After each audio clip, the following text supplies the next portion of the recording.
This is a video about section 4.3, and the title of the section is curve sketching.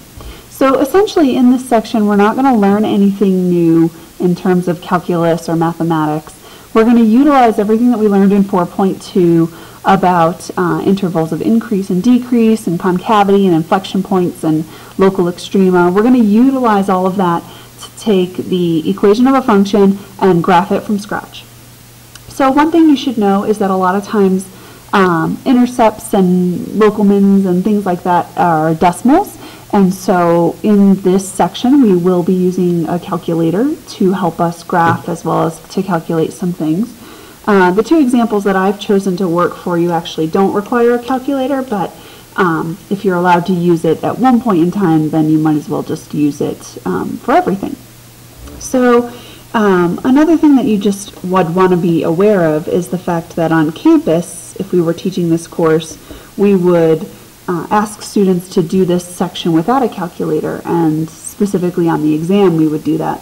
But with MyMathLab, a lot of their examples are decimal based, so we do have to use calculators, so just so you know. Alright, so I'm going to start with a function, and it's a cubic function, and what we want to do is we want to sketch the graph as accurately as we possibly can. And again, remember that the way that you guys are going to be doing these kinds of graphs on your quiz and your homework on your exam is through the MyMathLab software.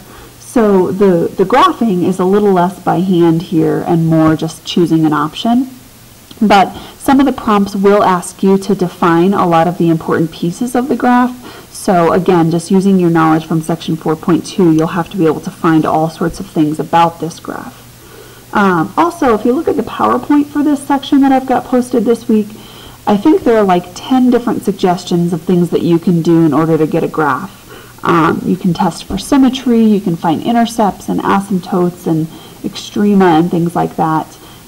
So I'm just going to go with the calculus-based stuff. There's a lot of algebra-based stuff that I'm not going to address here. But we can certainly have a discussion about what makes a function odd or even and what kind of symmetry it might have and how you test for that. So anyway, all of that talking, let me get into the example. So the first thing I'm going to do is I'm going to take my f of x, so just my basic f of x, and I'm going to find a couple of things using that function. And the things that I can find are the intercepts. So I'm going to set the function equal to 0 in order to find x-intercepts, and I'm going to factor it, and I'm going to factor out a common factor of x, and then I'm going to factor into two binomials, x minus 3 times x minus 3. So based on that information, I get two x-intercepts, one at x equals 0 and one at x equals 3.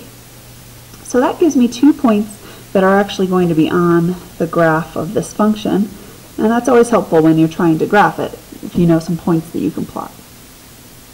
Alright, in addition to that, I can find my y-intercept by setting all of my x values equal to 0, or plugging 0 into the function. And I will get 0 as an answer. So that doesn't give me an additional point, the 0.00. I already had that a second ago. So that's all that I can do with the f function itself. What I'm going to do next is I'm going to find its derivative and see how I can use that to help me. So recall from section 4.2, what were some of the things that you were able to find using the first derivative of a function? You were able to determine any local extreme points, and you were also able to figure out the intervals of increase or decrease. So let's do that. The derivative of this function is 3x squared minus 12x plus 9. And I want to set that derivative equal to 0 in order to solve.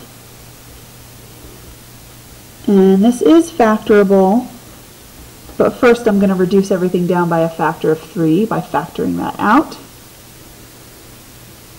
And now I'll factor once more. X minus 3 times x minus 1, and I get some critical values. X equals 3 and x equals 1. So at the moment I have no idea whether these are mins or maxes, but I'm going to put it on a number line in order to figure that out. So this should be something that you're very used to doing from your last week's work. And I've already done the calculations so that I don't have to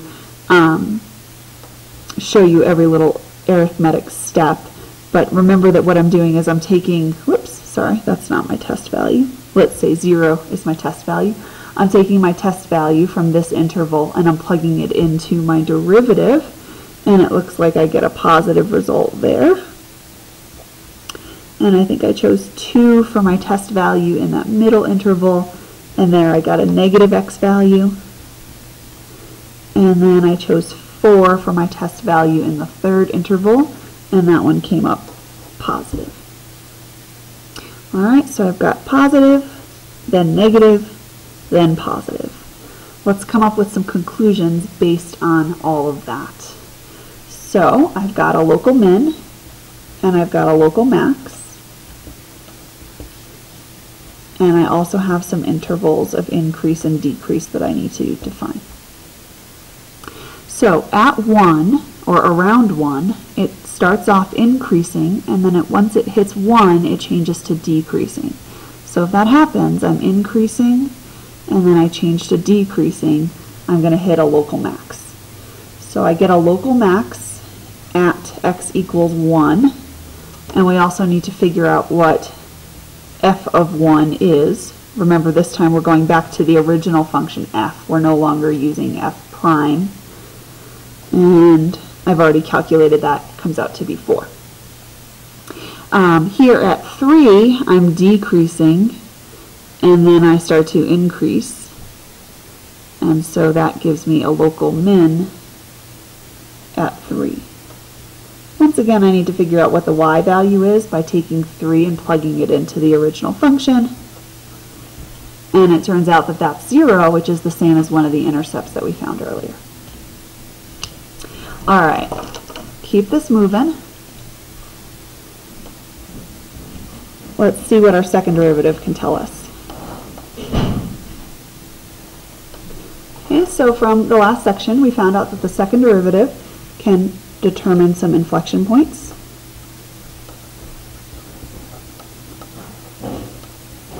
As well as intervals of concavity.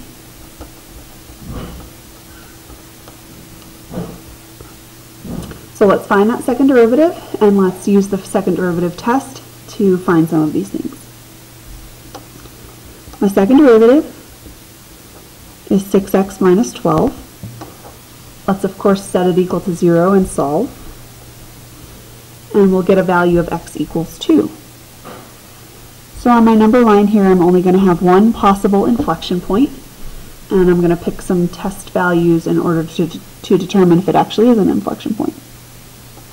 So into my second derivative, I'm going to use 0 on the left half of my interval here. I'm going to use that as my test value. And when I plug that in, I get a negative value. Let's use 3 on the other side. When I plug that into my second derivative, and we're coming up with something positive.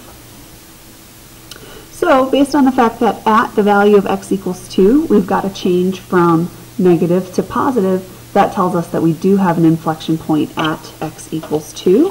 And we also want to figure out what its corresponding y value is. So inflection point at 2 comma f of 2.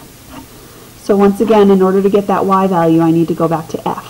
No longer using the second derivative. That test is over. I just need to find my y value that corresponds. And it turns out to be 2. So 2, 2, we have an inflection point, and we also have intervals of concavity here, which we could describe. Alright, so let's do that. We've got some intervals of concavity and some intervals of increase and decrease.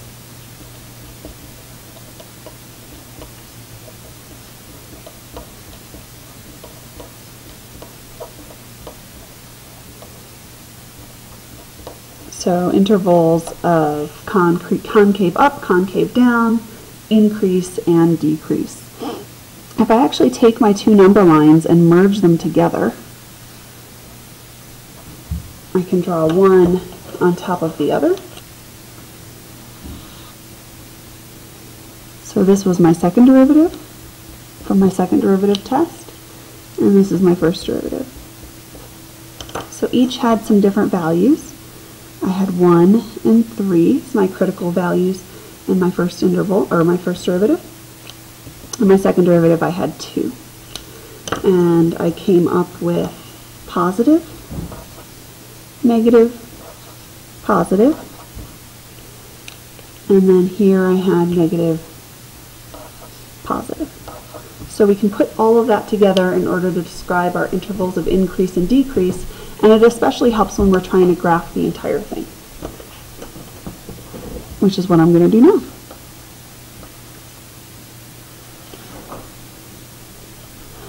Alright, so first of all on my graph I'm going to plot any important points.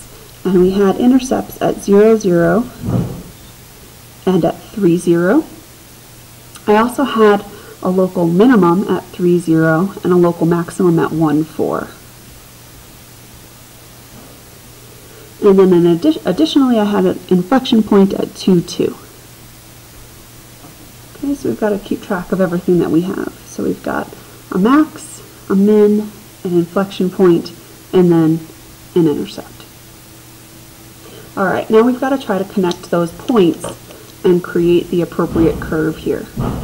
So if I start at 0 and I go from 0 to 1, I'm increasing and I'm also concave down.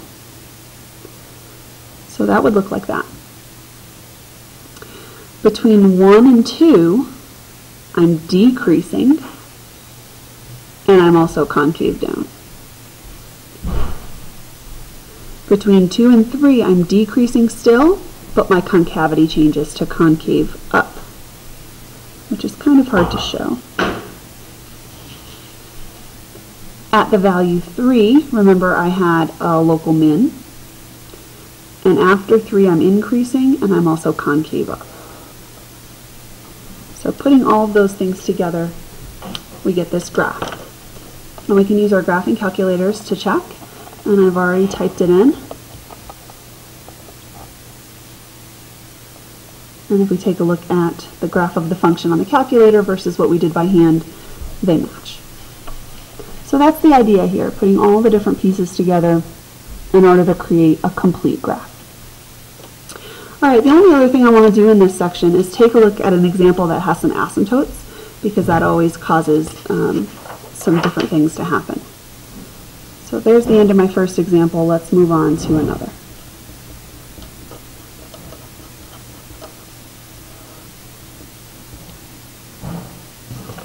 In this example, we're going to be looking at the function x squared over x minus 2. And again, I chose this one because of its asymptotic behavior. So I'm going to follow the same sort of process, where I'm going to first look at the original function f and see what that can tell us, and then I'll look at the first derivative and the second derivative and see what they can add. So as far as my original function goes, I have an asymptote, and we should know that it's a vertical asymptote because it makes the denominator equal to 0, and that occurs at x equals positive 2. We should also try to look at the horizontal asymptote, and in this case, because the degree of the numerator is larger than the degree of the denominator, we don't have any horizontal asymptotes.